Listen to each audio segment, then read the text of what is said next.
Descubre nuestra programación y prepárate para ver mucho más.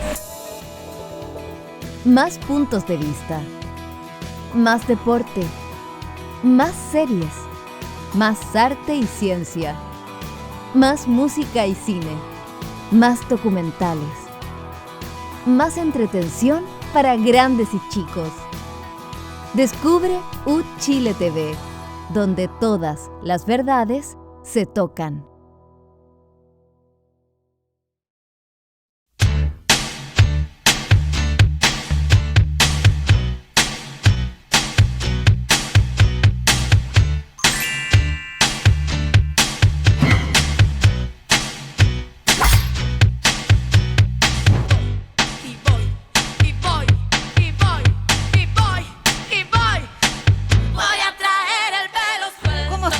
Buenas noches, bienvenidos y bienvenidas a Descabelladas con las extraordinarias periodistas Alejandra Matus.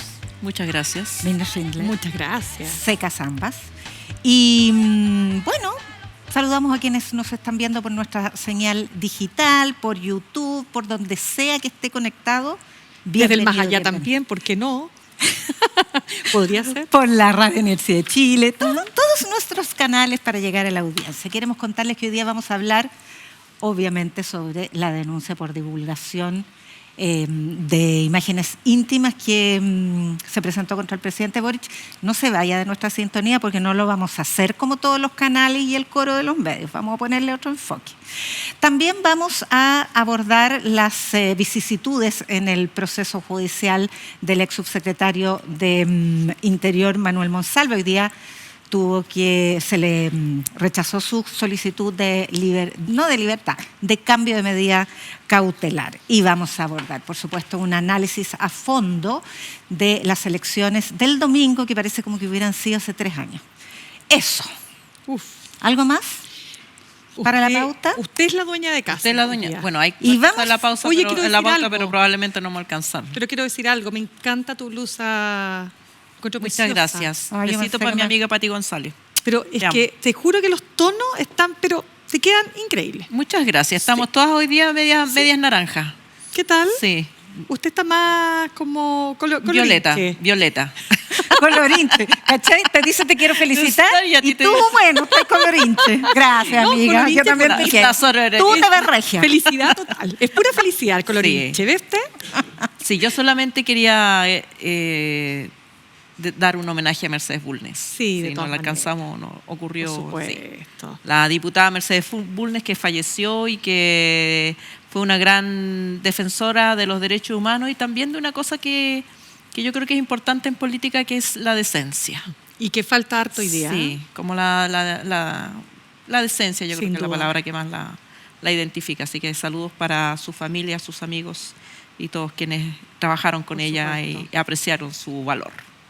No, y además el maltrato que recibió en el Congreso mientras tenía que hacer terapia, porque quimioterapia. Por eso digo yo que la decencia es la contraposición a lo que le hicieron a ella de... ¿Sabes qué es un tema? Sí. Déjame tomarlo para darle una pequeña pincelada de esto, porque hubo comentarios de que la izquierda estaba haciendo uso político de esta negativa que sufrió la diputada a ser reemplazada en la Comisión de Ética y a evitar el pareo, que la obligaba entonces a asistir en medio de sus terapias. Bueno, es que resulta que la asistencia de un parlamentario es un problema de representación política.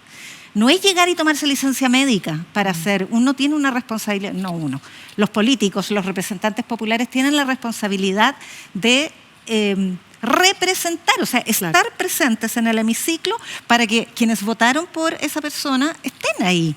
Entonces no es, pero ¿por qué no usa la licencia médica?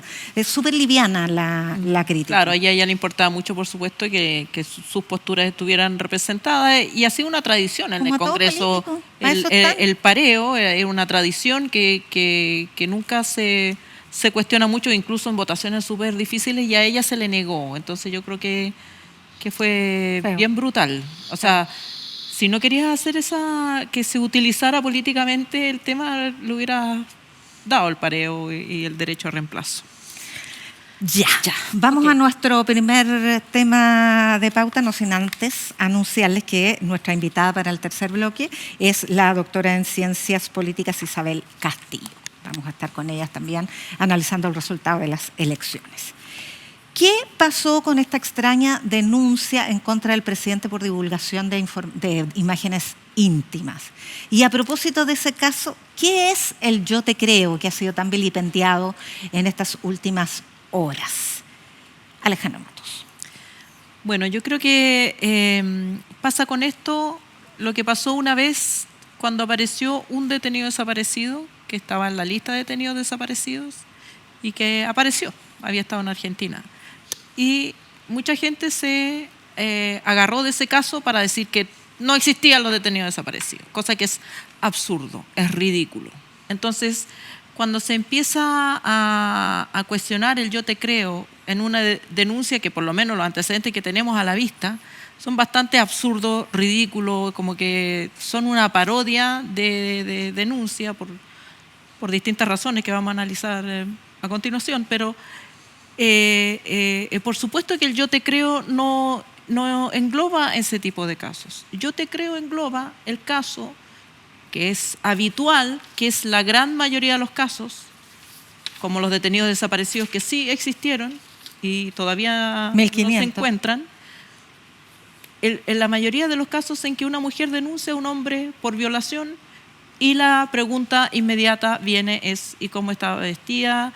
¿Y cuánto había tomado? ¿Y que por qué fue? ¿Y que por qué no dijo que no? ¿Y que por qué? ¿Y que por qué? Como conversamos la vez pasada. Para ese caso existe yo te creo. Yo te creo a ti porque no te voy a cuestionar por esas razones. No te voy a cuestionar por cómo estabas vestida. No te voy a cuestionar porque era tu novio o porque antes le dijiste que sí o porque... Todos los cuestionamientos que tienen que ver con sesgo de género y con discriminación hacia las mujeres que tienen que ser ir envueltas en unas mantas y con cadenas de castidad y ser atacadas en la calle para que recién le crean que fueron violadas. Ese es el sentido del yo te creo. Por supuesto que una denuncia puede demostrar que el acusado es inocente, por supuesto, pero yo te creo parte de la base de decir que si la persona sufrió una agresión en esas circunstancias, le vamos a partir por creer. Esta denuncia no es una denuncia por agresión sexual, no es una denuncia diciendo que si no le creemos porque estaba borracha, no. Es una denuncia en que ella atribuye la difusión de unas imágenes por internet que se habrían divulgado recientemente y que ella piensa que tal vez habría sido el presidente porque trabajó con ella, etc. No tiene nada que ver con los casos para los cuales se afirma el yo te creo. La perspectiva de género. Ahora, ha tenido una serie de ribetes jurídicos porque junto con la denuncia, que al principio se manifestó que era por acoso, luego se explicó que no, que era por otra figura jurídica, también se ha abierto una investigación por acceso ilegítimo a causas judiciales. Eso es algo que Mirna estuvo reporteando. Claro, déjame, efectivamente, yo después vamos a seguir discutiendo al respecto de este yo te creo que se ha basureado harto con el yo te creo. Hay que tener harto cuidado, es tan fácil, ¿no? En medio de esta crisis que vive el país, ¿no? Me acordaba de la frase, cómo no olvidarla, de Michelle Bachelet en su segundo gobierno cuando dijo cada día puede ser peor. Y es verdad, pero mañana le puede tocar a otro. Entonces hay que tener mucho cuidado con usar esto para seguir ahogando, intentando paralizar finalmente al mismo gobierno. Me llama la atención la reacción de algunos medios de comunicación que creo que han sido muy poco prudentes. No digo que no haya que informar, pero creo que hay que tener cuidado, sobre todo cuando se trata de una denuncia que tiene más sombras que luces. Pero vamos a lo que tú me estabas preguntando, Yasna. Se ha puesto en cuestión, se ha cuestionado, se ha hecho un tema, una causa prácticamente, el por qué La Moneda tuvo acceso a esta denuncia, ¿no? Radicalizada, recordemos, en Punta Arenas o Magallanes. Y ocurre que hay algo que es súper simple.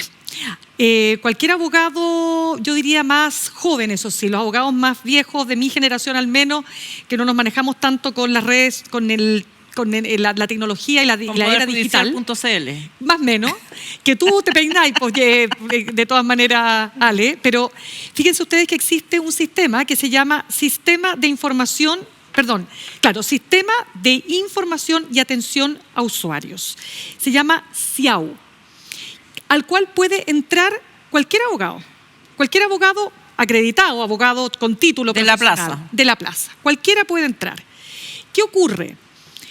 Ustedes saben que los abogados,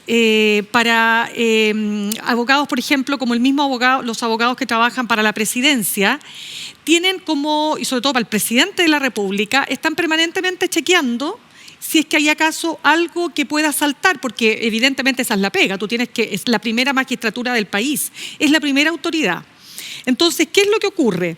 Tú ingresas con tu RUT de abogado, y una vez que tú ingresas con tu RUT de abogado, ¿no es cierto?, puedes entrar, ya sea vía de lo que se llama el RUC, que es como el número de la causa, pero supongamos que no hay ninguna causa o no hay un RUC específico, tú vas con el RUT del supuesto denunciado, o sea, en este caso, el presidente Gabriel Boric. O si quieres saber si alguien ha sido denunciado, simplemente pone el RUT y te salta. O sea, este acceso ilegítimo no es ilegítimo. Que decidió investigar la Fiscalía. El sistema, no es tal. La Fiscalía lo sabe. La Fiscalía tiene en su propio sistema digital este sistema llamado SIAU. Por lo tanto, la Fiscalía no puede decir, a menos que el propio fiscal que lo ha dicho, o la Fiscalía pecara de una ignorancia que esperemos que no sea lo que está explicando esto.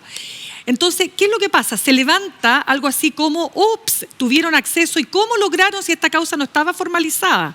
Pero ocurre que cuando se trata de denuncias de esta naturaleza, es decir, revelación o difusión de imágenes íntimas, sin el consentimiento, que fueron consentidas en el sentido de que yo te las mandé a ti a tu celular porque éramos pareja, te invento, esto no es lo que pasa con el presidente, hay una ley a partir de junio de 2024 que establece que eso es delito. Dicho eso, lo que no establece es que este tipo de causas, este tipo de delitos, quiero decir, tú no puedas poder difundir el nombre de la denunciante y del denunciado. Y eso es lo que pasa en este caso. Por eso que a juicio de varios abogados con los que yo conversé, no uno, sino que varios abogados, aquí no se ha cometido ningún delito, aquí no hay ninguna falta. ¿Por qué? Porque no es un caso que esté bajo secreto. Y lo último, y qué se diferencia con el caso Monsalve, es que efectivamente el caso Monsalve tenía una prohibición, un secreto establecido. Y por eso que la audiencia de formalización, la defensa criticaba que no había podido tener acceso a la información porque la causa tenía un secreto. Pero ahí estamos hablando de otro tema, estamos hablando de una causa de violación. Y tal como dijiste una causa formalizada. Formalizada. Y tal como dijiste tú, Yasna, y es una cosa que los medios han repetido de manera equivocada, aquí no hay una causa de acoso sexual, porque déjame terminar con esto. Acoso sexual en Chile, de acuerdo a la ley, solo existe como delito en el contexto del acoso callejero. Ley que fue promulgada el año 2019. Ahí se establece como delito. El acoso sexual, que no es en el contexto de un acoso callejero, es lo que ocurre en el contexto laboral. Y ahí ni siquiera llega a falta. Es una infracción. Por lo tanto, en este caso no aplica, porque además esto ocurrió hace 10 años, cuando ellos trabajaban, es decir, cuando estaban haciendo la práctica. Y lo que nos enteramos finalmente es que la única denuncia es porque aparentemente ella cree, la denunciante, que el presidente Gabriel Boric habría tenido acceso a ese famoso pendrive y por lo tanto él tendría que ser, o él y otros, los que difundieron las imágenes. Ese es un poco el tema. Ayer nos tocó en la radio entrevistar a Marta Herrera, que fue candidata a fiscal nacional y ex jefa de la Unidad Anticorrupción y Género de la Fiscalía. Y ella además nos explicaba que este otro delito que finalmente es el que resultó ser denunciado, porque al principio hubo una confusión con el acoso, no era acoso, se había llenado un formulario poniendo acoso como en un accesorio. El delito de divulgación de imágenes íntimas también es de 2019, por lo tanto también estaría prescrito, pero depende cuándo fue la divulgación y dónde fue la divulgación. No, pero espérame, la de junio de 2024, es que esto me lo explicó muy bien una abogada experta en delitos sexuales. En junio de este año, por eso que ahí se levantan todas las teorías conspirativas. En junio de 2024, si tú difundías imágenes consentidas, yo le mandé la típica, le mandé a mi expareja unas imágenes íntimas. Es decir, no aquellas que se obtienen a la mala, en un camarín, el tipo que te graba por abajo en un supermercado. No, te estoy hablando cuando tú le haces llegar a tu expareja, a tu pareja, a tu andante, no sé, da lo mismo, de manera consentida una imagen. Y él después, porque generalmente son los hombres, pero pueden ser las mujeres, él después ocupa, de manera de revancha, ocupa esta imagen en tu contra. Eso se estableció como delito en junio de 2024. Por eso alguien dice, qué raro que en septiembre la denunciante dice que estas imágenes habrían sido difundidas porque ella las vio en un portal que hasta ahora no sabemos dónde es, no sabemos si es un portal pornográfico, no sabemos si es en Instagram. ¿Por qué digo esto? Porque solo ahí se establece el delito y por lo tanto, si fueron difundidas después de junio de 2024, no está prescrito. ¿Se entiende, no? Perfectamente. No está prescrito, porque prescrito habría sido si eso hubiese sido difundido antes de junio de 2024. 10 años atrás, por ejemplo, cuando se le perdió el pendrive. O 10 años atrás. La bueno, denuncia. es que también es importante dejar en claro que todavía son versiones, porque no hay, es una denuncia, entonces hay que... La denuncia dice que se perdió un pendrive. La denunciante también dijo en entrevistas que no le había mandado ninguna foto al presidente y bueno, y ahí están los correos con las que fotos. dicen te adjunto, no, no las compartas, bórralas, claro. por favor. Hay varios correos que se refieren a esas fotos, pero ella tiene una versión que plantea la justicia, que es que se le perdió un pendrive.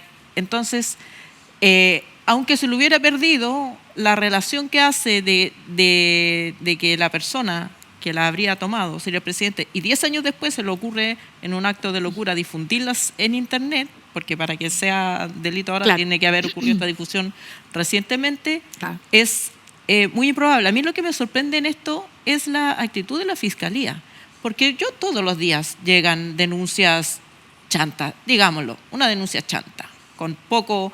De hecho, se sobreseen muchas denuncias serias. Se sobresee una enorme cantidad de robos en domicilio porque no alcanza cierto monto, porque la Fiscalía dice voy a investigar solo sobre cierto monto, por economía procesal, por lo que tú quieras. Entonces, gran cantidad de las causas se cierran al tiro.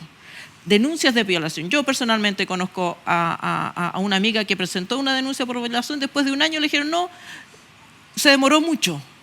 Y ya. Tuvo que pelear, se la reabrieron. Pero este caso, que es una denuncia bien chanta, es como los periodistas, siempre recibimos gente, el loquito de turno que va y que te dice, vinieron los ovnis, o cortemos la cordillera por arriba para sacar el smog. Uno los recibe, los atiende, pero no lo va a publicar, porque uno no tiene sustento. Entonces, ¿por qué esta denuncia no se descartó? No se descartó de inmediato. No solo eso, 3 meses en el escritorio del fiscal. 3 meses. Con un abogado del presidente que le estaba pidiendo, oiga, supe que hay una denuncia, ¿podemos conversar? Nada. Entonces, mira, a nosotros no nos interesa defender al presidente de las denuncias que reciba porque es grandecito y se defiende solo. Claro. Pero hay una cuestión que ustedes dos van a abordar que a mí me interesa retomar. Y es, señor Barón, no se meta con el yo te creo. Porque a usted no lo han violado. Usted no ha sufrido, usted, hombre, es el 95% de los agresores en las causas de violación. A usted no lo violan en la calle. Usted no teme salir de noche solo porque lo pueden atacar o lo pueden violentar. En Chile existen 14.404 agresiones sexuales al año. Imagínate. Eso significa 51 diarias. Las que se denuncian. Las que se denuncian. Por eso yo te creo. Ese es el yo te creo. No es un privilegio. No es tomar de la mano a la denunciante y llevarla al pedestal celestial para que tenga un privilegio yo te creo. No. Es apenas tener la misma credibilidad que un hombre. O la misma no credibilidad, no verosimilitud que un hombre. Entonces, no... entender el contexto de esta denuncia con todas sus sombras, como dice Esmirna, no es renunciar al yo te creo. Y ojo, señor Insulza, que ha dicho está de moda el acoso. Todo el mundo, tampoco esa es una manera de enfrentar una situación compleja como esta discusión. Y ojo, señor Peña, cuando usted escribe, ¿cuánta tontera liviana se dijo creer sin más a la víctima? Nunca ha sido creer sin más a la víctima. Es apenas remover las barreras de credibilidad que no tenemos las mujeres.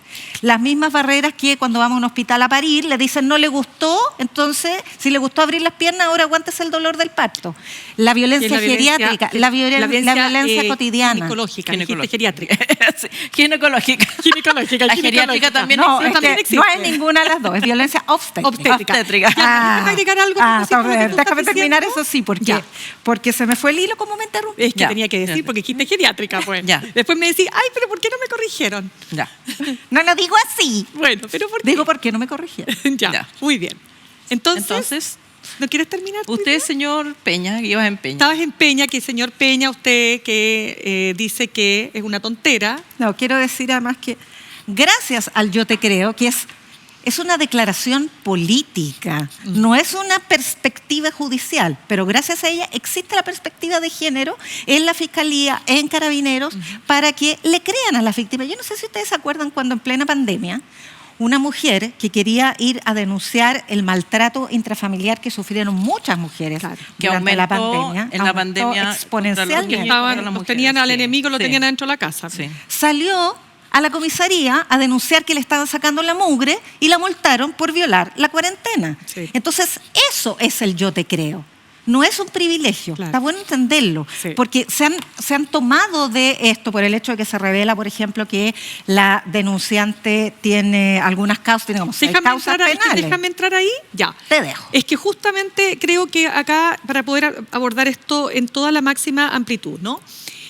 Se ha difundido, se hizo viral un video donde la denunciante, cuestión que está reconocida por el que pareciera ser que es su abogado, pero hoy día nos enteramos que en realidad no es el abogado, es su amigo, pero el amigo en realidad fue la expareja, a su vez el dueño del automóvil que ella usa para llegar a un servicentro, y hay una parte que no se ve cuando saca el cuchillo, pero según la denuncia que terminó generándole una condena por robo con violación, perdón, con violencia, robo con violencia o robo con intimidación, ella aparece saca un cuchillo, digamos, y se lleva un producto, unas bebidas, qué sé yo, de un servicentro con muchos insultos a la persona, y se escucha de fondo una mujer que está muy afectada, debe ser una de las dependientes del local, llorando, porque además de una manera muy agresiva. Dicho esto, porque se ha difundido profusamente como diciendo, esta es la clase de denunciante que denuncia al presidente. Y por cierto que es chocante, ¿no? Por cierto que es chocante ver esa imagen, por cierto que es chocante saber que tiene otras causas, pero que no han terminado en condena, como violencia intrafamiliar, etcétera. Sin embargo, y esto también es importante decir, no porque una mujer cometa delitos de otra naturaleza significa que no puede ser víctima de un delito sexual o de un delito de agresión o un delito de acoso o un delito, en este caso, de difusión de imágenes. Eso lo quiero dejar súper claro, porque es fácil invalidar a la denunciante, porque el caso en sí está lleno de lo que decía, de sombras, porque el abogado hoy día en una entrevista que es delirante para Chilevisión, lo único que hace cada vez que habla es complicar aún más el caso. Entonces uno por supuesto que se pregunta muchas cosas, ¿por qué denunciar ahora? ¿Por qué hacerlo después de esta ley que establece como delito, en definitiva, claro, después pero del 24? No significa, como se ha tratado de instalar en algunos medios y muchos columnistas de la plaza, no significa que al cuestionar o mirar los zonas grises de esta denuncia estés invalidando o estés siendo inconsecuente con el yo te creo. No, porque ella tuvo su espacio, ella tuvo su espacio en la Fiscalía, ella pudo presentar la denuncia, el fiscal tiene la denuncia sin sobreseerla hace 3 meses, por lo tanto no es que se haya sido inconsecuente con el yo te creo,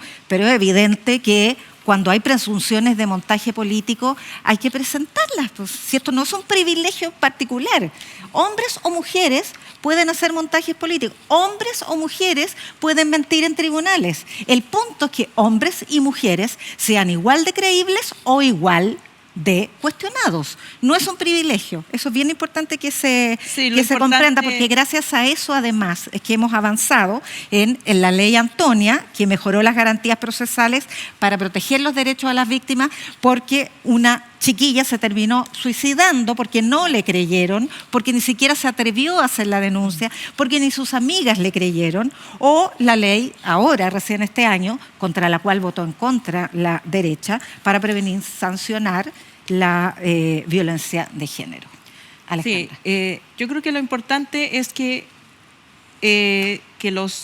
las tachas, como dicen los abogados, ¿no? La tacha de credibilidad al testigo, a la denunciante, sean en base a evidencia, no en base a prejuicio. Y eso es el yo te creo. No es ni que como estaba vestida, vuelvo al tema, ni por ser mujer, ni por la relación con el sujeto, ¿no?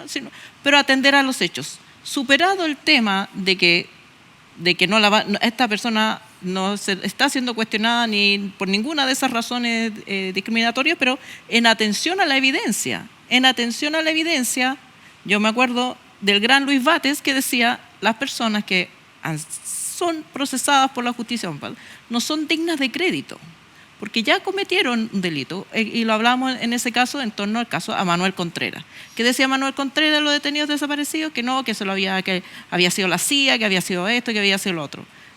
Y en la opinión de Luis Bates no había que prestarle más atención, porque ya la evidencia había demostrado que la DIN había matado o había secuestrado y había torturado. Entonces él decía, un procesado no es digno de crédito. Y yo creo que en este caso pasa lo mismo. Una persona que ya ha enfrentado y que ha sido condenada por la justicia tiene un eslabón menor, porque tiene un incentivo para mentir. De hecho, es una agravante, porque sí hay reprochable conducta anterior. Entonces eso está. Claro, pero estamos hablando de otro tema, ¿cachai? Que tiene que ver con lo que tiene que ver con la evidencia y no tiene que ver con el género. Claro. Tiene que ver con es que es un aprovechamiento. O sea, si viene un estafador, por ejemplo, a testificar y dice que a él lo estafaron, y hay documentos y ha sido condenado por estafa, por supuesto que tiene tiene un paso más para poder demostrar. Claro. Sí. Bien, bueno, ahí te quiero después decir algo, si se puede. Vamos a seguir comentando este tema a la vuelta de una pausa, porque hay mucho más que hablar. Además, tenemos el caso Monsalve, que hoy día recibió la mala noticia de que se va a mantener la medida cautelar más gravosa, que es la detención. Ya. Volvemos Excelente. enseguida. Muy bien. ¿Cuál es la receta para el éxito? ¿Ser un alumno ejemplar y obediente? ¿Estudiar una carrera universitaria conocida y lucrativa? Pero, ¿te imaginas haciendo otra cosa?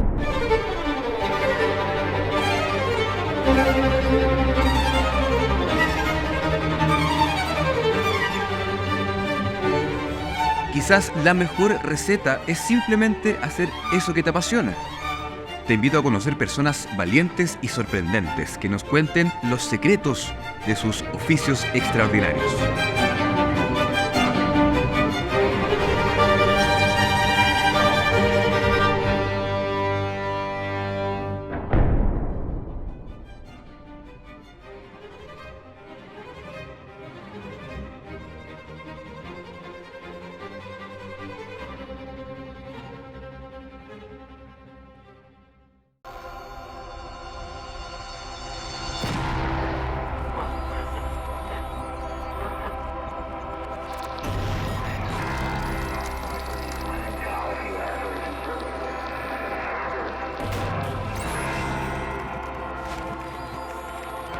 Vuelve a la televisión la mejor serie chilena de ciencia ficción, Gen Ichima.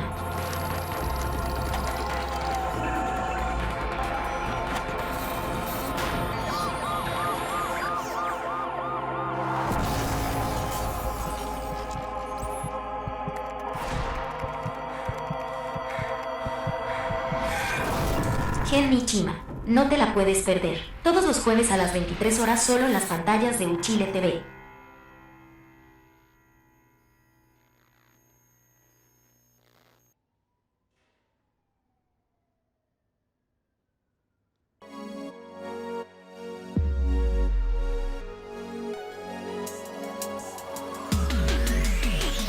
pero en Oribiri. Wow. ¿Y vos? He estado con niños, con niñas, con niños, niñas. Nunca he estado con niños y niñas al mismo tiempo. Me gustaría hacer eso antes de morir. Transformación, transformación profunda, transformación, transformación profunda. A través del tiempo, todos deben enfrentar a su transformación.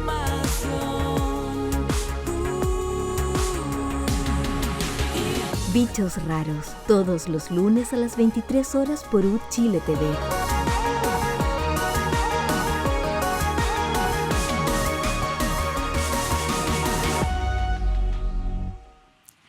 Y volvemos con descabelladamente hablando tras bambalinas, porque esto no está ajeno al caso Monsalve. De hecho, una de las conspiraciones que se ha planteado es que el presidente habría retardado la salida de Monsalve porque tenía esta denuncia en la cabecita que le estaba haciendo ruido. Entonces ahora todo el mundo se mete en la cabeza del presidente. Cerremos el caso anterior y sigamos. Sí, no, mira, Monsalve. yo solo quiero decir que lo que yo hablaba al comienzo, esta falta de prudencia, estos titulares que buscan siempre ahondar en una suerte de protección indebida, ilegal, inconstitucional. Ya uno no sabe al final cuál es el objetivo que persiguen últimamente, ¿no? Ciertos grupos, ciertos sectores también políticos y particularmente una oposición que, claro, uno diría tiene elementos para criticar al gobierno, por supuesto, y está bien que haga su rol fiscalizador, pero yo creo que ya se está llegando a un extremo en que se está poniendo, desde mi punto de vista, en juego la posibilidad de que pueda esta administración gobernar y terminar su administración como corresponde en cualquier democracia, porque no estamos discutiendo sobre pensiones, no estamos discutiendo sobre cómo mejoramos la educación en Chile. Eso me preocupa profundamente cómo se hace de esto el tema más importante. Entiendo la denuncia, entiendo el escándalo, pero también yo creo que hay que llamar a un poquito de mirada de Estado, a la oposición, a los partidos políticos y bajar tres cambios para que este país pueda funcionar, fíjate, eso me tiene muy preocupada. Es que ha sido agobiante, porque Sí. caso Convenio, caso Barriga, caso Hermosilla, caso Monsalve, ahora este otro caso, y se me deben ir 2 o 3 más, Alejandra. Sí, yo creo que pasa en ciertos periodos, y curiosamente pasa en periodos de estabilidad. Fíjate que la crónica roja se toma la política porque es atractivo, es seductor. O sea, el escándalo sexual. Los escándalos sexuales, no hay nada que más venta mira los de diario. matinales. O sea, entrevistando a este abogado. 1 hora y cuarto. 1 hora que digamos, cualquier editor periodístico razonable no le hubiera dado más de 5 minutos porque no tenía nada que Pero aportar. imagínate cómo ha estado el rating, por Claro. Ale. Pero sí creo que la fiscalía, algunos fiscales, no todos, algunos fiscales tramitan las causas por la prensa. Sí. Entonces te hacen una filtración acá y después usas las mismas filtraciones para decir vamos a abrir una investigación por esta filtración, porque la prensa lo dijo, y hay una pulsión por hacer política a través de las causas judiciales, y yo creo que la política tiene que hacerse cargo de los problemas que tenemos, tal como tú estás diciendo. Hay un señor que se intentó quemar a lo bonzo porque tiene una pensión de miseria. Y esto se usa como para decir, ahora, si el gobierno no aclara esto, no vamos a votar pensiones. O sea, ya córtenla. No, ese recurso está demasiado manido. Oye, ¿y qué les pareció esta intervención de la ministra del Interior, Carolina Toá, dando como un giro dramático, así lo vi yo por lo menos, en el caso Monsalve, con el yo acuso? El yo acuso además tiene una connotación histórica súper interesante, porque a fines del siglo XIX, el escritor Émile Zola escribió una carta abierta, yo acuso, por la incriminación judeofóbica a un francés que fue acusado y condenado por revelar o espiar para el gobierno alemán en aquella época. Y el yo acuso entonces quedó acuñado en la historia como una interpelación a la injusticia. Entonces, me pareció retóricamente interesante esta Claro. defensa de la ministra Toa. ¿Cómo han visto ustedes el caso Monsalve en general? Sí, me parece, o sea, el caso Monsalve no da para el yo acuso. No, lo que pasa es que el juicio está situado en el gobierno y no está situado en el victimario.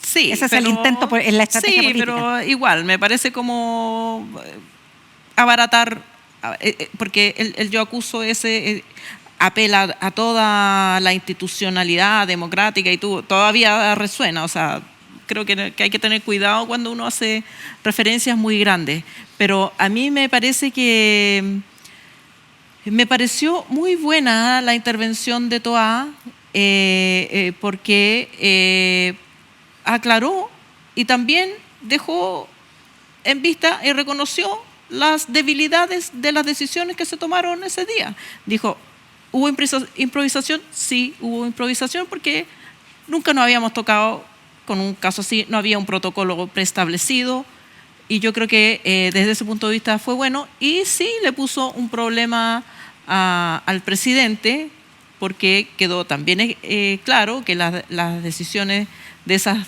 48 horas se la tomaron entre el presidente Y sus asesores. Claro. Yo sí creo que es legítimo también plantearse si el presidente tuvo un matiz de solidaridad o de empatía con Monsalve pensando que a él le había ocurrido algo similar, que había tenido una denuncia de una persona y que era falsa. Claro. No es, Nosotros desde el comienzo que interpretamos esta causa con ese enfoque. Sí. El problema Sí. es que el presidente Boric es tan hombre como el resto de los Por eso, hombres. por eso. Y por lo tanto no tiene por qué tener una cultura distinta. Lo importante es que la reivindica, más allá de que esté igualmente contaminado por los sesgos de género que cualquier ser humano masculino. Exactamente. Mira, el caso Monsalve no va a salir de la moneda tan rápido por todos los errores que ya sabemos que se cometieron, lo hemos analizado acá, etcétera, ¿no? Por lo tanto, hay que dar un tiempo ahí para que eso ocurra y efectivamente se encapsule donde tiene que estar, que es una causa judicial, una persona que está en prisión preventiva, que hoy día fue confirmada su prisión preventiva, ¿no es cierto? Por lo tanto, va a seguir en Capitán Llaver, no sabemos si va a estar ahí cuánto tiempo, pero, a ver, lo que me preocupa a mí es lo que se ha instalado también en estos días, a propósito de lo que conversábamos anteriormente, yo te creo.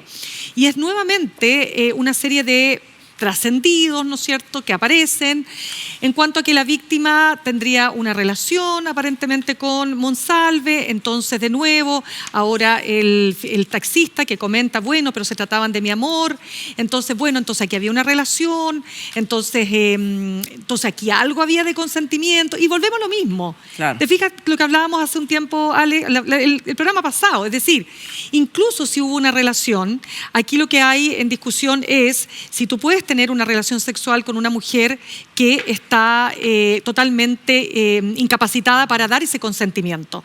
Y lo que dice Monsalve y lo que va a defender su defensa, que dicho sea de paso, hoy día María Inés Horvitz nos enteramos que deja la defensa no porque ella dice en una declaración no crea en la inocencia, ella dice que cree en la inocencia de Monsalve, ella señala que no cometió la violación, sino porque ella tuvo un problema con los abogados.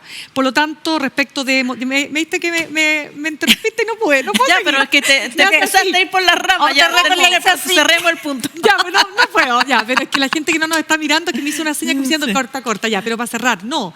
En el caso Monsalve, él va naturalmente a mantener su versión de que él no se acuerda de que había aquí una amnesia anterógrada y que no hubo violación. Eso es lo que dice la defensa, es lo que dice por lo tanto Monsalve, pero lo que me preocupa es lo otro que se instala respecto de la... Claro, lo que pasa, queridas colegas, es que acabamos de decir, no podemos hablar de ninguno de los temas del país porque esto copa y toma la agenda. Sí. Entonces no caigamos en lo mismo. Sí, y solamente quiero recordemos- agregar un punto porque es importante respecto del yo te creo, que porque el taxista da argumentos para los dos lados. los dos O sea, lados. el taxista fue bien enfático en que la chiquilla le pidió ayuda y que ya. Pero en el despliegue de argumentos de la defensa de Monsalve están todos los prejuicios sociales y yo creo que hay que poner atención ahí. O sea, se entregaron detalles muy escabrosos, pero desde por qué había sangre a este blackout, pero con consentimiento, que yo creo que es importante poner atención desde el punto de vista del despliegue de los argumentos. Ya son más de las 10 de Sí. la noche, así que podemos aludir a eso. Sí, Claro, se puso en cuestión la penetración carnal. Claro, Eso- sí. Pero bueno, el tribunal fue bien lapidario con Sí. la defensa del presunto victimario.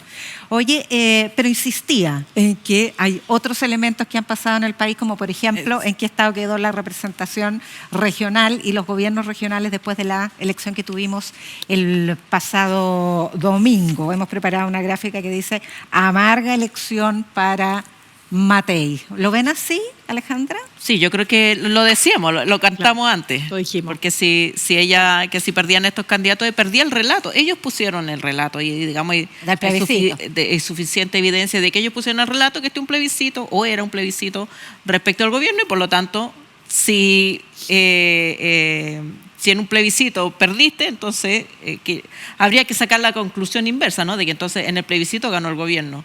Lo que es absurdo, por supuesto, que no era un plebiscito, eran dos elecciones en que se jugaron la ciudadanía por otros argumentos. En el caso de Claudio Rego, probablemente por su capacidad de gestión transversal, su currículum, y en el caso de Valparaíso todavía hubo un respaldo mayoritariamente y masivo y un rechazo a la postulación de Pepa Hoffmann.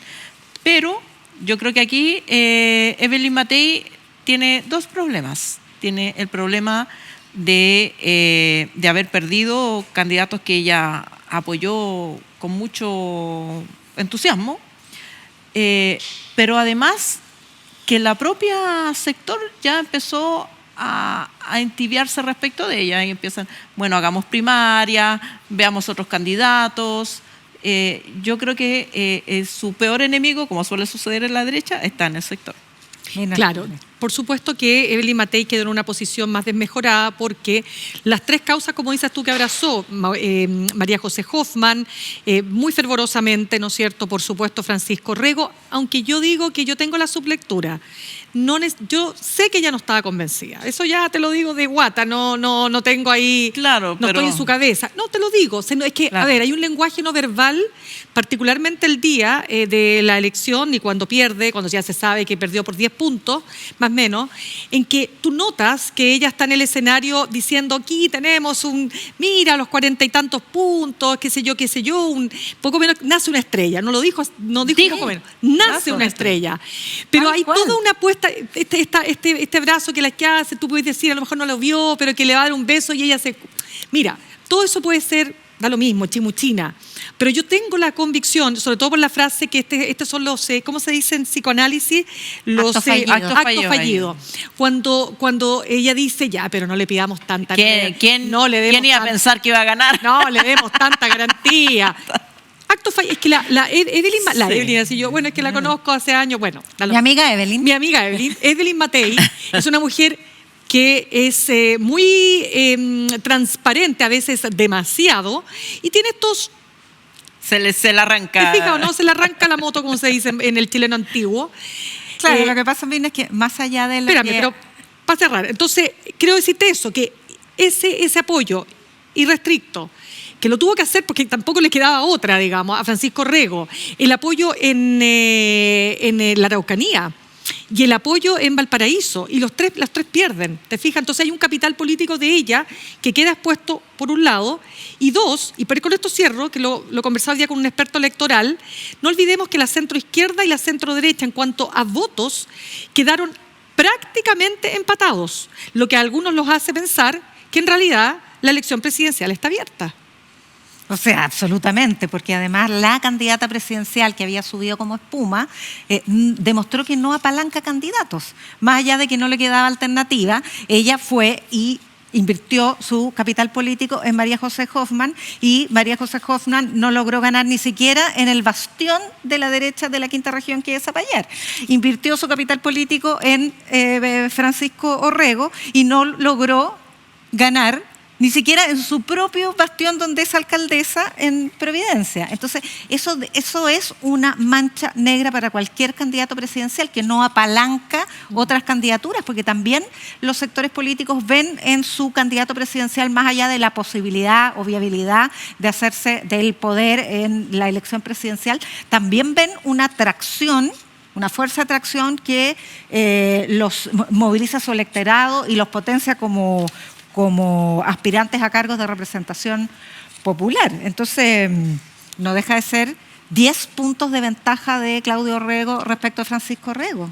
Más de 20 puntos de ventaja de Mundaca respecto de María José Hoffmann. O sea, son derrotas importantes, sobre todo en grandes regiones. No, y con todo ese escándalo del gobierno también, que bueno, sabemos que son elecciones locales, pero no deja de ser ¿por qué? Son ni tan locales. Sí, pero espérame, pero son no regiones que oye, ya, pero suelten el micrófono. Pero ¿sabes por qué no deja de ser? Porque la oposición levantó siempre, ojo con esto, la oposición siempre dijo que estos candidatos eran los candidatos del gobierno. Solo por Suelta el micrófono. Ya, ahora sí te lo dejo. ¿Qué opina usted? Yo solo quiero decir que se ha hecho mucha análisis sobre el fenómeno de Francisco Orrego, que los 2 millones de votos, que digamos que no importa, que perdió esta elección, pero ganó porque ganó. A mí me parece que el fenómeno Orrego también se desinfló. Francisco Orrego, ¿cierto? Francisco Orrego, de Francisco Orrego se desinfla porque no logra superar el monto de votos tradicionales de la derecha, el 46%. Es como toda la derecha se volcó a votar por él en la región metropolitana, porque obviamente que querían ganar ese plebiscito que ellos adelantaron. Pero yo no creo que todos esos votos estén disponibles para Francisco Orrego a solas. O sea, si ahora Francisco Orrego rompe con Chile Vamos, que es lo que debiera hacer después de todas las humillaciones que le hicieron, y se va por su cuenta, yo creo que va a ser de estos candidatos outsider 10, 15%, no más. Yo creo que, no se puede hablar de un fenómeno, bueno, pero si no rompe va a ser un candidato del establishment más, claro. No el fenómeno del antisistema de derecha, no. Ese el desafiante rebelde, que no le dio. De Guayabera. No. Oye, a mí me interesa hacer 2 puntitos. Uno, menos de un cuarto de las candidatas a gobernadoras fue mujeres y 0% salió elegida. No hay en Chile gobernadoras mujeres. A propósito de lo que hemos hablado de la perspectiva de género. Eso no está bien. Eso no es bueno para las regiones.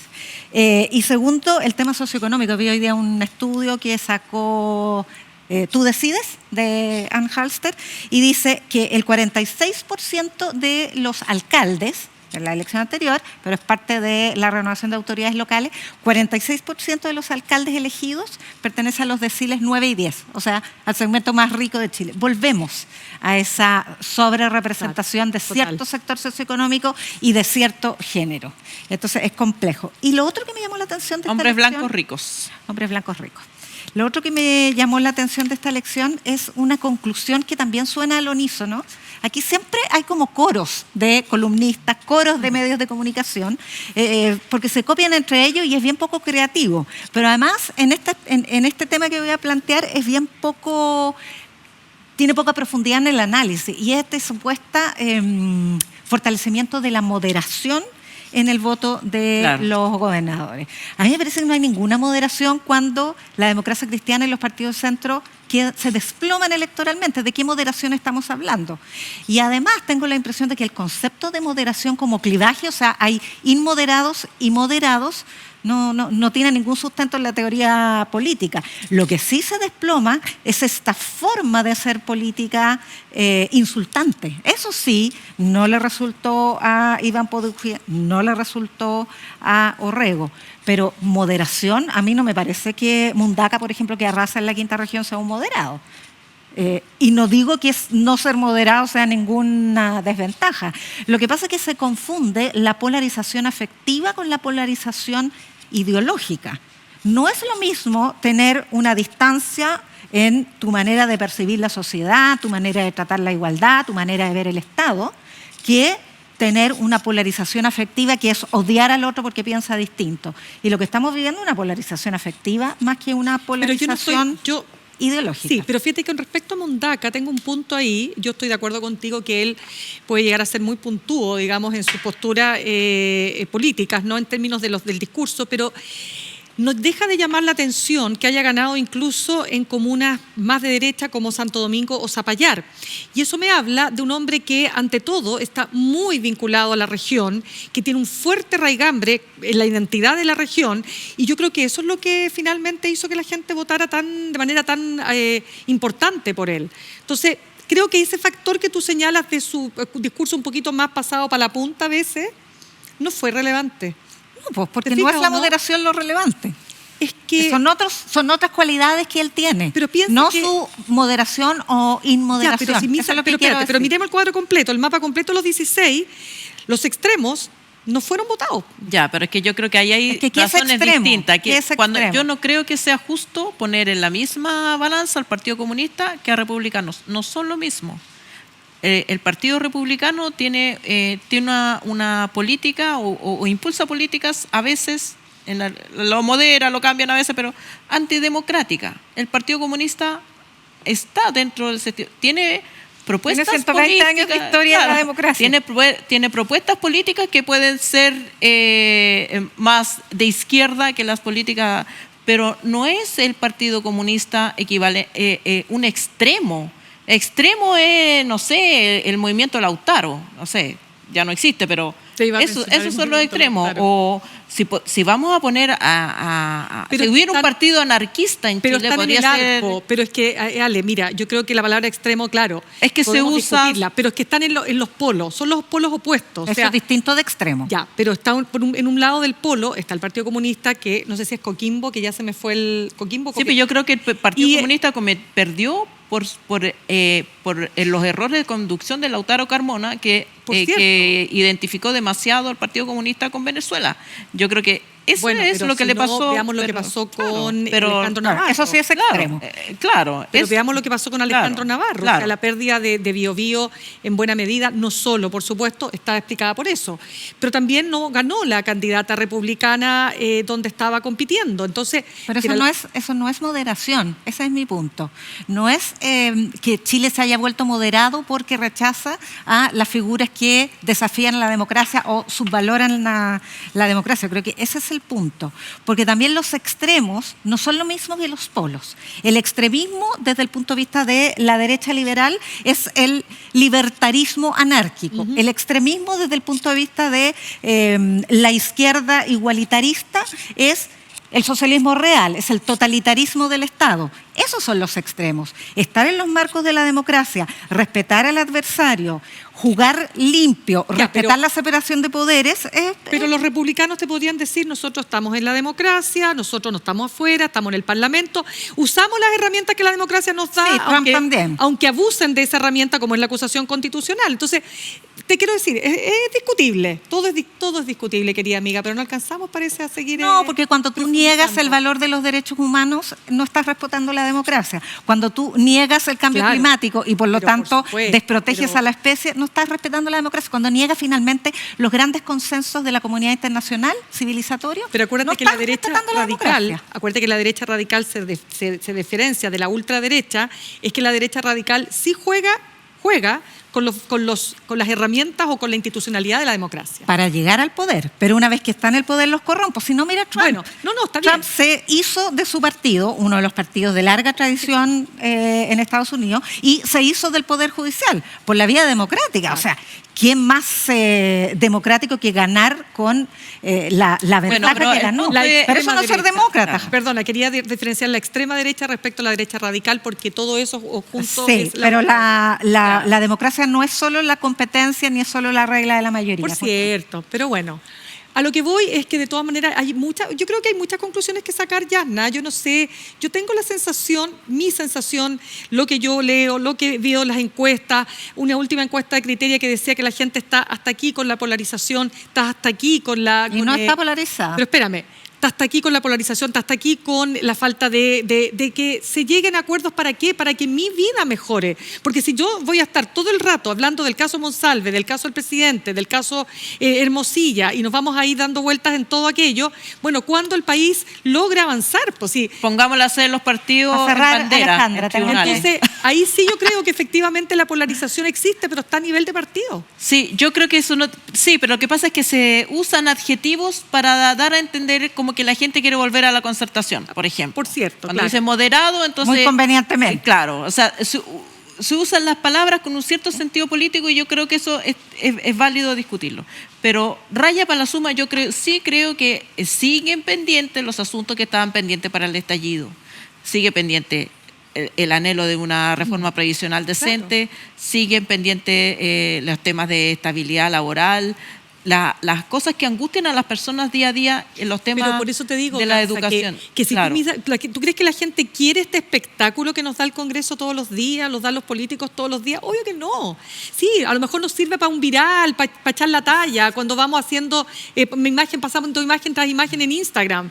Pero al final del día, ¿qué es lo que yo quiero? Una buena educación, que se acaben las listas de espera. Oye, por favor, una pensión digna, lo que hablábamos respecto de este caballero que, no sé, si tú me dijiste que había tenido... Se intentó quemar a los 11. Imagínate, una seguridad que me permita, por favor, que no me maten cuando voy caminando o voy manejando con mi auto para quitarme el auto. O sea, eso es, ¿no? O sea, es que no estamos hablando de valores contradictorios. Eso, que la democracia te satisfaga tus expectativas y derechos fundamentales, no es moderación, es simplemente democracia. Sí. Y esta pelea permanente, esta desacreditación del enemigo, del adversario como enemigo, Pero no del ya adversario como oponente. Ganaron los gobernadores más moderados. Eso también. Es que no es moderación, eso es lo que te estoy tratando de explicar. No es la moderación lo que los distingue. ¿Qué los distingue? Los distingue no polarizar afectivamente. Pero sí también polarizan, son tienen más proyectos, moderados. tienen proyectos de país y tienen proyectos sociales. No es lo mismo el liberalismo que el estado de bienestar, son cosas diametralmente distintas, son dos visiones distintas de sociedad. Lo que pasa es que hay muchos que están confundiendo moderación con rechazo a estas conservadurismo. formas y con rechazo a estas formas insultantes. Pero insultar no es ser extremista, insultar es ser ordinario. Pero para mí una persona moderada es una persona que es capaz de conversar con todos los sectores políticos y tener puentes con todos los sectores. Eso es ser dialogante. Pero eso también es moderación. ¿Te fijas o no? Entonces sí, yo creo que aquí la gente... Pero tener por ese liderazgo. distinciones de proyectos políticos no significa no poder conversar. Por eso te digo, te estoy la diciendo. moderación es que, lo que pasa es que se utiliza muy manidamente la moderación. Yo entiendo a dónde tú vas y estoy de acuerdo. Pero se usa tanto el concepto justamente por nostalgia a cierta indiferenciación, como dice Alejandra. Las gobernaciones ganaron, la centroizquierda ganó, de la parte oficialista, los que más ganaron fueron los socialistas, los PPD. Sí, pero no es porque sean moderados. No, lo que te quiero decir es que sí hay un reconocimiento a liderazgos que más allá del factor local nuevamente tienen una posición que está, como dices tú, más cercana a la concertación, pues. Ya, tenemos que cerrar este bloque porque vamos a entrevistar en el bloque siguiente a Isabel Castillo. Ella es doctora en Ciencias Políticas, investigadora además de el COES, así que vamos y volvemos mientras nosotros seguimos discutiendo y volvemos con si hay moderación pero o no con hay la moderación. invitada. Llega a Uchile TV la serie documental que se pregunta por qué. The Why. Esclavitud moderna. Igualdad de género. Pobreza y desigualdad. Derechos civiles y políticos. Historias que dan cuenta de problemáticas centrales del mundo en el que vivimos. The Why. Historias del mundo para el mundo.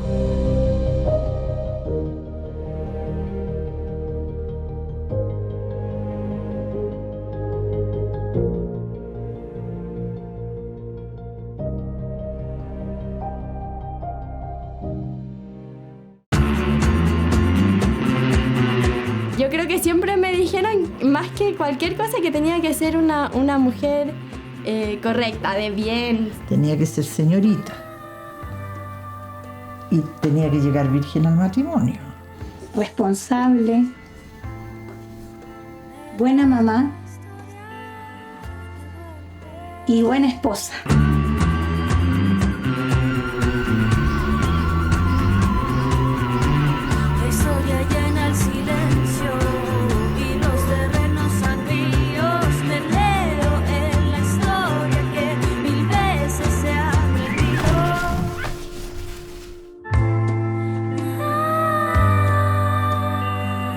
Tomar desayuno, hacer aseo, ver series coreanas mientras tejo.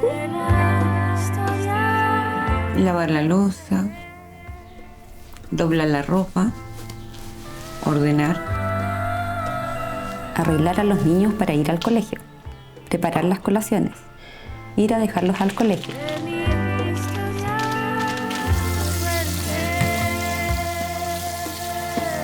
Cuidar a mis papitos fue lo más lindo de todos los cuidados que he hecho. llega el momento que como hija tiene que cuidar a su mamá.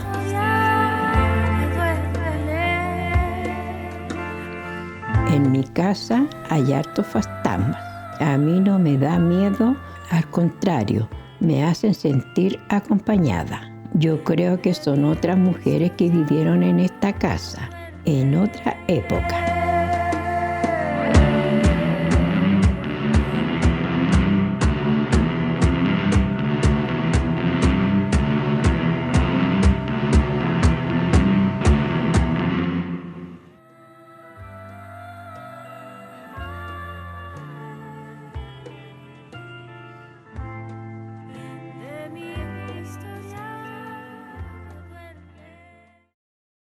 Y hemos vuelto a Descabelladas con estas secas periodistas, Alejandra Matus, Mirna Schindler. Eso se llama la reafirmación, ¿cómo se llama? Positiva. La terapia afirmativa.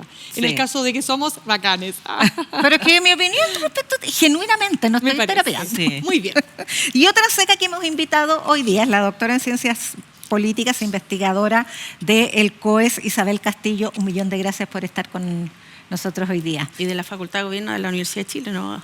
También, la universidad. Sí, porque, más importante. Muy bien, porque si no después te descuentan por planilla. No, además que está en su casa, en la Universidad de Chile. Oye, pero antes de entrar en materia con Isabel, déjenme recordarles que este lunes 2 de diciembre a las 22 horas vuelve El Futuro Esplendor. Bien. Y ahora vuelve nueva temporada con la conducción de la filósofa Diana Aurenque, que lo está haciendo extraordinario. Seca. Así que no se lo pierda. Lunes, 22 horas. Muy bien. Ya, vamos con Isabel Castillo, académica de la Facultad de Gobierno de la Universidad de Chile. Ahora sí lo dijimos bien. Oye, estábamos hablando recién acaloradamente sobre el significado de la moderación en el voto. ¿Qué significa esta conclusión de algunos analistas de la elección del domingo pasado respecto al triunfo de la moderación o del centro, o como la teoría política y la academia lo denomina? Bueno, yo creo que hay dos dimensiones. Una de la que se ha hablado tiene que ver un poco con el estilo, los estilos de ciertas figuras políticas y ciertos valores que se asocian como al centro y a la moderación, ¿no? Como el diálogo, no atacar al oponente, que son más cosas de estilo que un centro ideológico, ¿no? que represente ciertas ideas.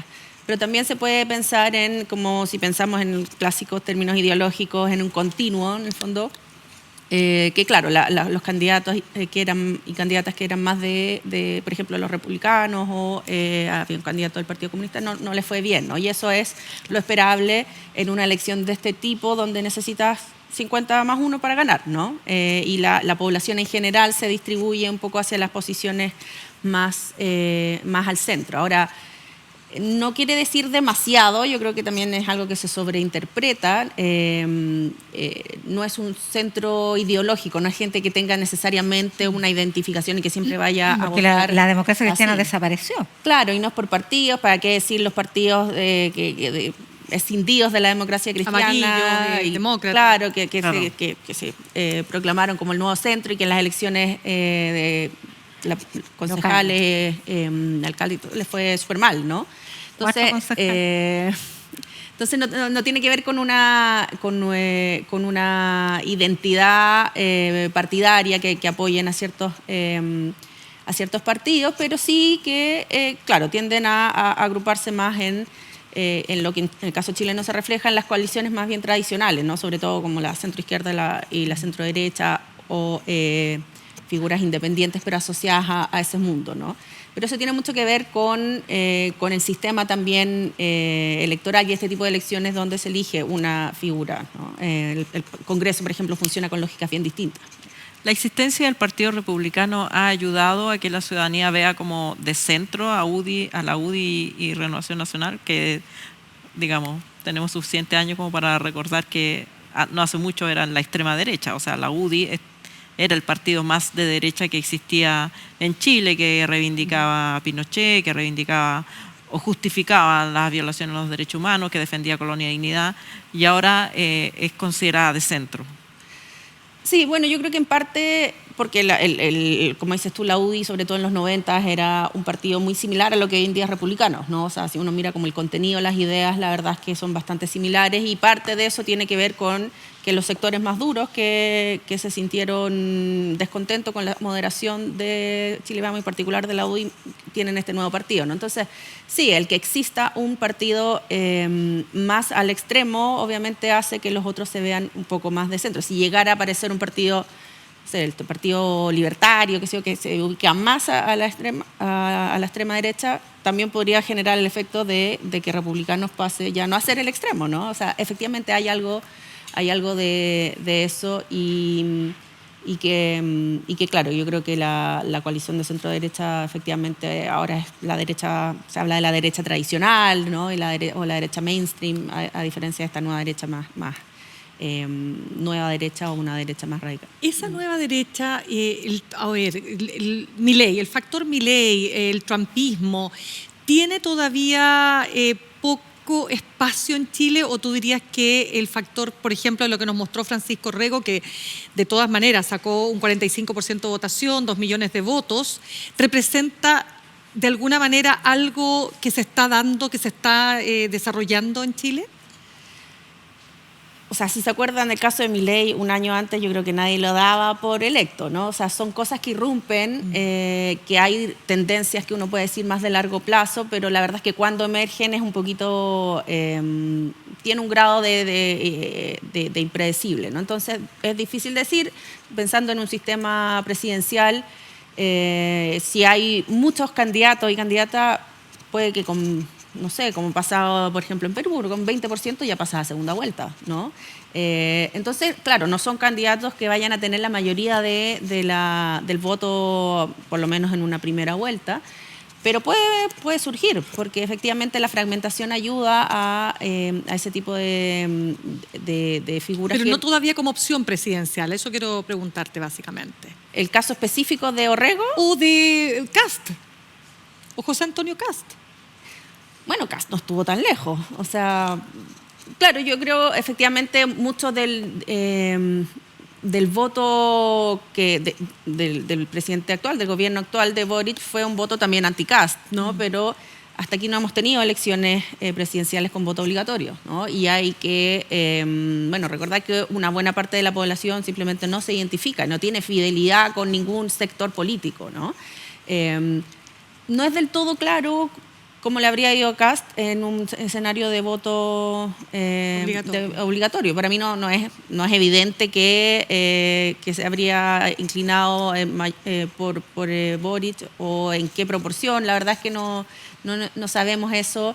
Entonces, puede ser, yo creo que también el escenario de voto obligatorio lo que hace es, uno ponernos en un escenario que la verdad no conocemos mucho, pero además, y estas mismas elecciones dan cuenta de que, hay comunas que votaron de una manera por alcalde y de otra por gobernador. O sea, no necesariamente es como un voto que la gente tenga las mismas preferencias en todos los niveles, ¿no? Y eso es porque hay mucho personalismo, ¿no? Entonces, en los alcaldes o incluso en gobernadores importa mucho quién es la figura, ¿no?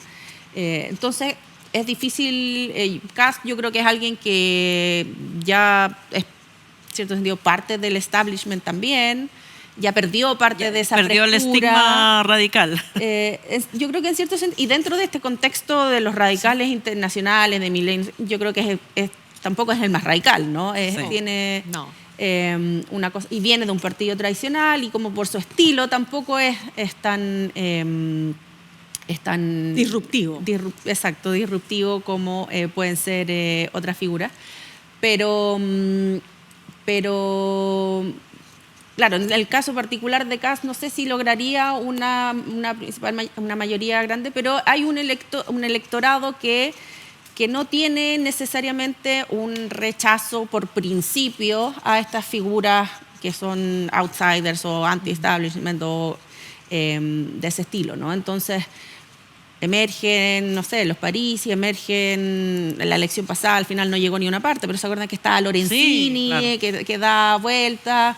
No les ha ido tan bien, pero en las dinámicas particulares de una elección, y de nuevo, como les digo, con una fragmentación alta, que a lo mejor no necesitan tanto voto, o sea, Parisi estuvo no muy lejos de llegar a una segunda vuelta. ¿Qué habría pasado ahí? La verdad es que es un escenario bien... Pero se fumó rápidamente, son como estos fenómenos de populismo más tradicional que el populismo de derecha radical, ¿no? Que tiene su momento y se extingue. Sí, esos son más personalistas, ¿no? Que son figuras que surgen en una elección y que son fenómenos, claro, que también muchas veces pierden apoyo rápidamente, ¿no? Porque no es una base como que se construya en el tiempo. Te quería preguntar por... yo recuerdo que en un momento en Perú, bueno, todavía un poquito así, pero como lo vemos...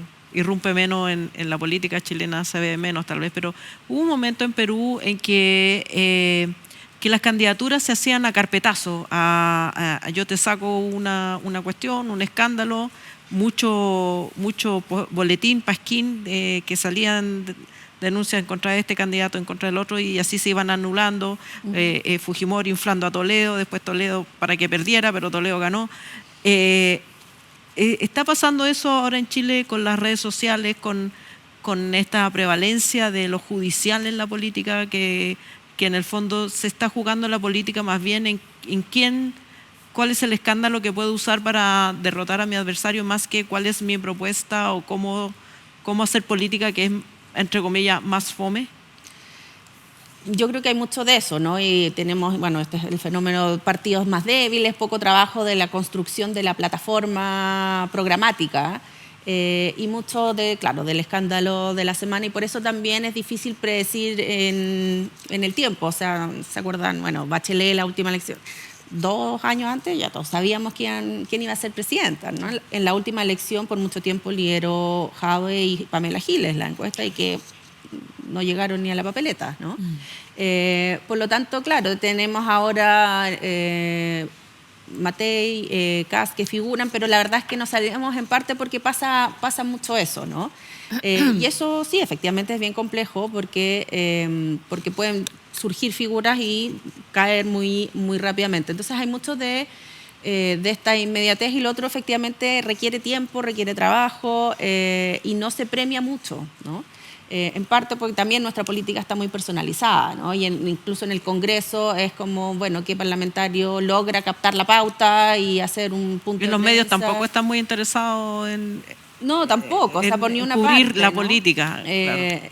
Efectivamente, o sea, todos los incentivos están puestos en esta cosa bien inmediata, que podría coexistir con lo otro, claro. pero lo otro hace tiempo que no se viene haciendo mucho estos trabajos de plataformas más serias de construcción programática, por ejemplo, que obviamente los partidos deben estar trabajando, pero se lo dan a los nerds, ¿no? Se los dan a los nerds. Claro, como que no logra permear, ¿no? No es algo que llegue y es lo que, bueno, uno escucha en cualquier parte. No, aquí los políticos aparecen solo para las elecciones, ¿no? Entonces no está ese trabajo previo necesariamente. Claro. Y lo vemos también ahora, o sea, en el mismo caso de Orrego, que insistió toda la campaña de la independencia, ese yo independiente. O sea, hay una cosa de desligarse porque efectivamente no es bien valorado por la ciudadanía, ¿no? Dime una cosa, Isabel, este empate casi técnico en cantidad de número de votos, tanto de la centro derecha como de la centro izquierda, ¿implica para ti que la presidencial está abierta? Yo creo que sí está abierta, en parte por, bueno, esto que hablamos de que hay figuras que, bueno, Matei efectivamente es una figura que lleva desde la transición en la política, es muy, muy conocida y ha estado bastante estable en las pero encuestas. No crece, dicen. Pero no crece, puede surgirle competencia, puede que haya, bueno, quién sabe, imagino que ganaría una primaria, pero si hubiese ahí hay también disputas de si proclamarla como la candidata de la coalición o que haya alguna... Y eso no impide que vaya un candidato por fuera. Evidentemente el candidato por fuera, y de nuevo la cantidad de candidatos y candidatas que haya afecta mucho, ¿no? Entonces si ella está fija en el 20 y tanto, bueno, puede que haya que tenga alguien 1 o 2 puntos más y listo, pasa segunda vuelta, ¿no? Me parece que de ninguna manera está cerrado. Pero no hay candidato oficialista, a la vista por lo menos. No, ahora... Pero eso es lo que se dice ahora. También Bueno, es un mantra, porque yo veo varios. Boric no tenía por dónde ser candidato. No, pero sí hay varios candidatos que están diciendo, no, yo no por ningún motivo, pero ya. A ver, por ejemplo. Ay, no, sí están ahí a la vista. Abramos al día. No, pero lo que dices tú de Boric, por ejemplo, Boric ¿cuándo fue? Boric dijo, en pauta libre, no estoy preparado. En pauta libre. Sí. ¿Cómo les vamos a creer? Diciembre del año anterior a ser electo presidente. Sí. Claro, le dijo a la misma. O sea, a la misma febrero, marzo recién surgió esta idea y la recolección de firmas. Entonces, la verdad es que... 2021. Claro. Oye, más allá de esta como esconderse de la marca del partido político, que igual es de las cosas concretas que le interesan a la gente, el cosismo de Joaquín Lavín, o sea, quiero decir, tiene cierta data hacia atrás, pero Mirna tenía un punto en el bloque anterior, y es que finalmente se imponen los partidos tradicionales. Entonces, más allá de esta fragmentación, de la polarización, del descrédito de los partidos políticos, no estamos camino a Perú, en el sentido de una destrucción del sistema de partidos. Nuestros partidos siguen más o menos sólidos, siguen teniendo propuestas. Claro, tienen una polarización, como decíamos, afectiva, se tratan pésimos, etcétera, pero siguen siendo, salvo la democracia cristiana, siguen siendo referentes políticos para la ciudadanía. Sí, creo que efectivamente no estamos todavía en el escenario peruano, ¿no? Hay algunas... tendencias, pero sí, ahora también habría que en verdad estudiar bien cuánto la gente realmente votó por esas personas por ser de tal cual partido o por, no sé, trayectoria, ¿no? Hay varios casos que ganaron, no sé, bueno, no fue por un partido, pero el caso de la Araucanía, ¿no? Zafirio es una figura hiper conocida en la región, claro. Fue alcalde muchos años de Temuco, ¿no? La ciudad más grande, fue parlamentario, entonces hay algo... que yo creo que, y fue como independiente, que tiene que ver con la figura y que lo conocen, ¿no? En Los Lagos también fue alguien que está vinculado a la política, entonces no sé si necesariamente es la marca, yo creo que también hay mucho de conocimiento, ¿no? Y estas elecciones son complejas en ese sentido porque una elección regional, y si uno piensa también en términos de plata, de lo que cuesta, es caro, ¿no? Necesitas, las regiones son territorios muy grandes, entonces el conocimiento... te ayuda mucho, ¿no? Y que efectivamente puede ser tal vez contraintuitiva esta idea de que la gente está cansada de la política tradicional, pero por otro lado igual privilegia gente que le suena, que le baja la ansiedad. Sí, claro, pero aún así hemos dicho hace rato que la mesa está servida para los liderazgos populistas, pero no llegan, o sea, para ir a los 90. Lorenzini, recién lo mencionamos, Parisi, recién lo mencionamos, Pamela Giles, todos liderazgos populistas que duraron una golondrina que no hizo verano. Y sin embargo, los líderes de hoy día, para cerrar la pregunta, son Evelyn Matei, está hace 40 años en la política, Michelle Bachelet ni hablar, y Orrego Claudio.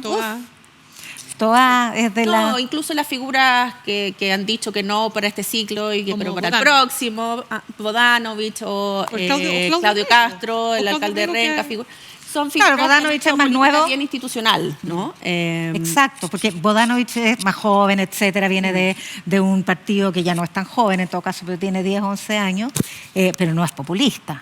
El Frente Amplio no es populista. Sí, no, el riesgo que hay en el fondo es que, de nuevo, como hay un votante poco fiel, si se quiere, y que depende mucho de la coyuntura, ¿no? ¿Qué pasa si hemos tenido una elección en la mitad del tema de los retiros? ¿Cómo le habría ido a Pamela Giles?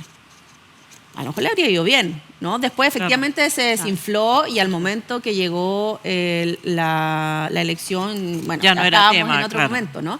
Entonces, puede haber una conjunción de cosas que si se dan en el momento les va bien, ¿no? Y así han surgido muchos líderes populistas que están como en el momento justo y hay una coyuntura específica y a veces un caso que los impulsa y hay bastantes ejemplos de eso. Entonces, efectivamente los partidos resisten y esta elección, claro, requieres mayorías para 50% de una región. La gente efectivamente tendió a apoyar a las candidaturas más hacia el centro, si uno quiere, en términos como lineales, ¿no? De izquierda.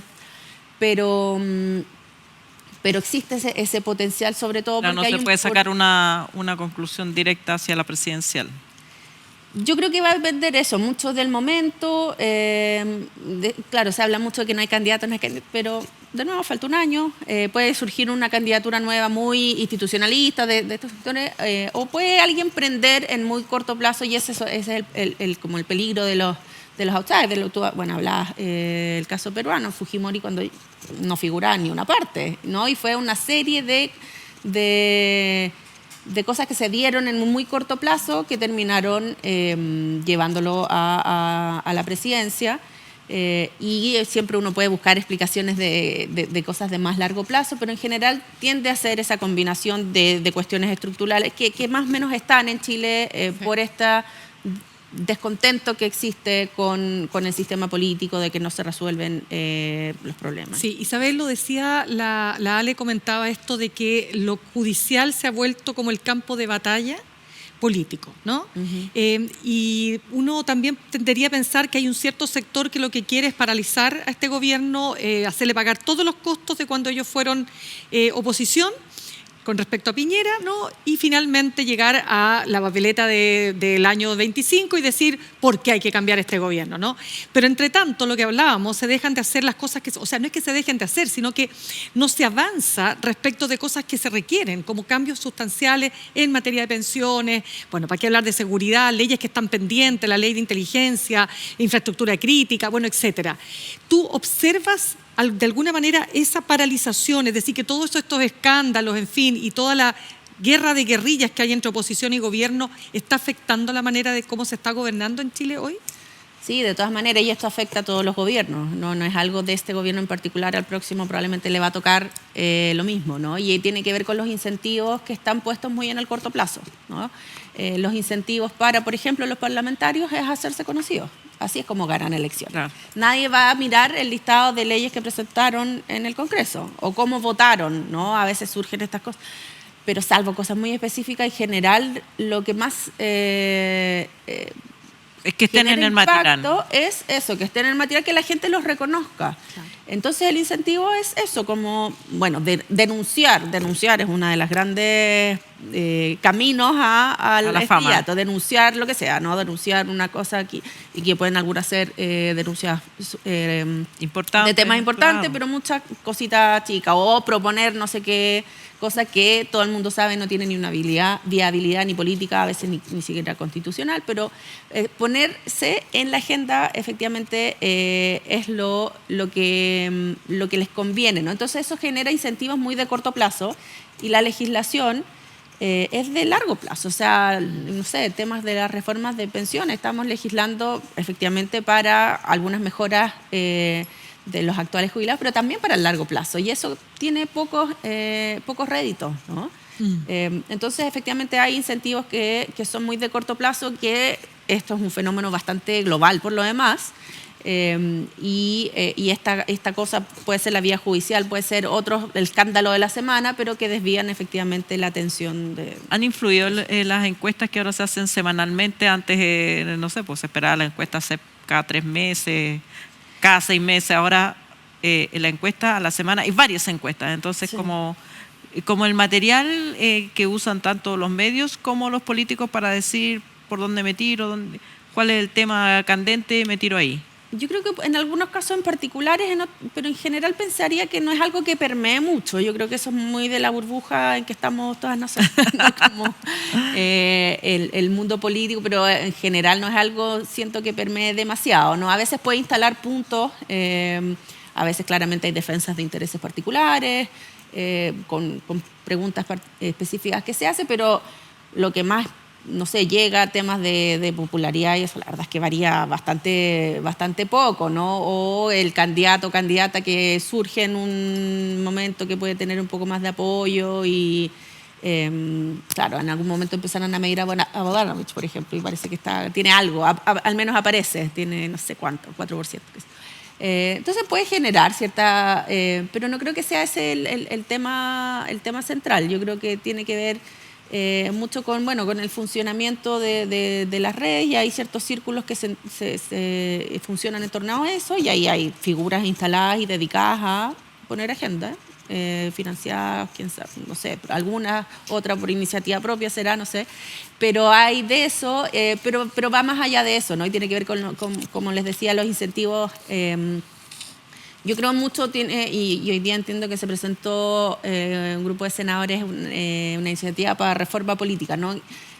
Pero yo creo que uno de los grandes temas tiene que ver con la personalización de la política, y que votemos siempre por personas y no por ejemplo, por partidos. Genera muchos de estos incentivos de, cómo hago que la gente se acuerde, cómo logro que el video circule por redes, del fragmento en la comisión o en el Congreso. Y eso, claro, ahí hay temas, incentivos institucionales y de cómo está moviéndose en general la política a nivel global, diría. Isabel Castillo, doctora en Ciencias Políticas, académica de nuestra Universidad de Chile e investigadora del COES. 1 millón de gracias por acompañarnos hoy día. Gracias a ustedes por la invitación. Se repetirá. Y a Mirna Schindler y Alejandra Matus, como siempre, secas las dos. Así tú también. Más te agradecer. Bueno, pero no lo puedo decir yo misma. Pero yo te lo digo. Se lo dije 5 veces para que me dijeran, pero claro, nunca llegó de vuelta. Te lo digo. Se llama psicología inversa. Y en off. Y a nuestra audiencia, 1 millón de gracias por seguirnos. No se olvide de seguirnos en nuestras redes sociales. Puede repetir este y otros capítulos en nuestro canal de YouTube. Estamos en Spotify, estamos en Twitter. No sé si ya estamos, aló, en Blue Sky. Que le hemos hecho Blue Sky, sí. Próxima semana. Oye, pero yo quedé picada con Blue Sky porque quise subir un video y me decía no más de 1 minuto. Bueno, pero capacidad de síntesis. No, pero capacidad de síntesis. No me gustó eso, pero estoy en Blue Sky. Ya, la mina quiere hacer una película.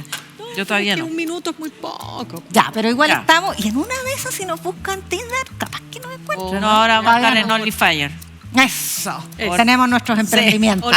Aunque no tenemos arresto domiciliario, pero bueno, hay que empezar por algo hay que empezar. Muchas gracias por su sintonía. No se olvide de seguirnos. Muy buenas noches.